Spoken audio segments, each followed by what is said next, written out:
ในวันที่22 เมษายน 2026 นี้สหายพลเอกเหวียนเตินเกืองหัวหน้ากลุ่มใหญ่เสนาธิการกองทัพประชาชนเวียดนามรองรัฐมนตรีกระทรวงป้องกันประเทศแห่งสาธารณรัฐสังคมนิยมเวียดนามพร้อมด้วยคณะ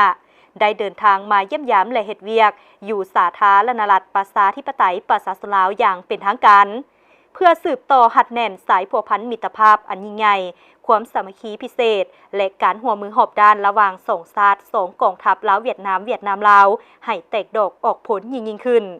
คณะผู้แทนกองทัพประชาชนเวียดนามได้เดินทางมาถึงสนามบินสากลวัดไต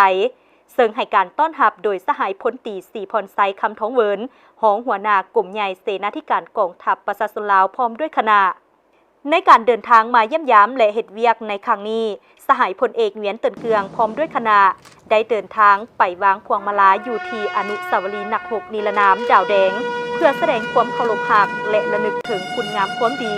ความเสียสละอันสูงส่งของบรรดานักรบปฏิวัติที่ได้อุทิศชีวิตเพื่อภารกิจปลดปล่อยชาติ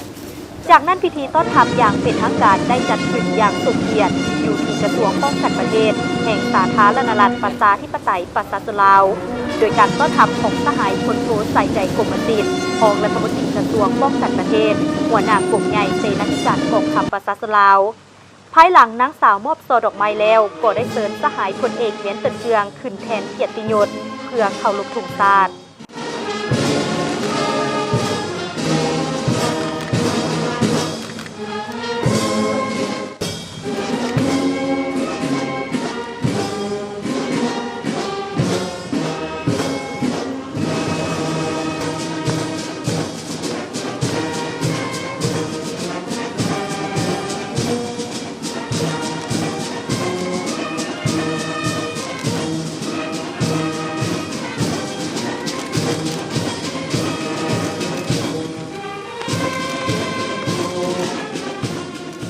นายพลเอกพร้อมด้วยคณะจงมีสุขภาพเข้มแข็งในการเดินทางมาเยี่ยมยามและเฮ็ดเวียกในครั้งนี้แม่นขีดหมายอันสำคัญเพื่อสืบต่อพันขยายบรรดาเนื้อในจิตใจการหัวมือทางด้านการอาหารเรียกงานป้องกันชาติป้องกันความสงบให้มีความเข้มแข็งและทันสมัยขึ้นเรื่อยๆประกอบส่วนเข้าในการปกปักรักษาสันติภาพและเสถียรภาพของสองชาติลาวเวียดนามลาว